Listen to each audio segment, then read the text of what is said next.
দেখো, সমাজে যারা শিক্ষিত বেশি তারাই বেশি অশিক্ষিত। এটা হচ্ছে খুব সত্যিকারের কথা। ঠিক আছে? বাইরে বসে এসি ঘরের মধ্যে বসেই যে তোমাদের এখানে আমি এসেছি, ধরো হুম। আজকে ইন্টারভিউ দিচ্ছি, এত সুন্দর। তো এরকম যারা ডাকে ধরো অনেকেই, তারা হয়তো সুন্দর, তারা এসি রুমে বসিয়ে ইন্টারভিউ করাচ্ছে।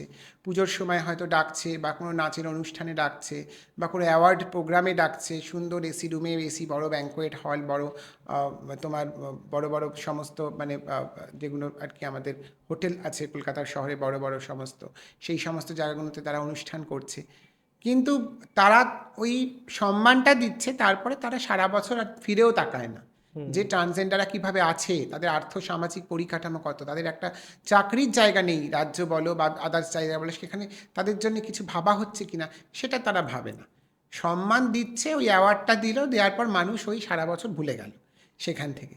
তো ওই বেশিরভাগটাই লোক দেখানো। বেশিরভাগটাই লোক দেখানো, ওই লোক দেখিয়ে দিচ্ছে। তবে সবাই না, আমি বলবো কিছু মানুষ, 60% মানুষ এটা ভাবে, 40% মানুষ আবার সত্যিই খুব করে আমাদের জন্য। আমি আমি খুব ব্লেস যে আমি আমার আশপাশে সারাউন্ডিংসে যেসব মানুষটা, তারা প্রচুর হেল্পফুল আমার ক্ষেত্রে।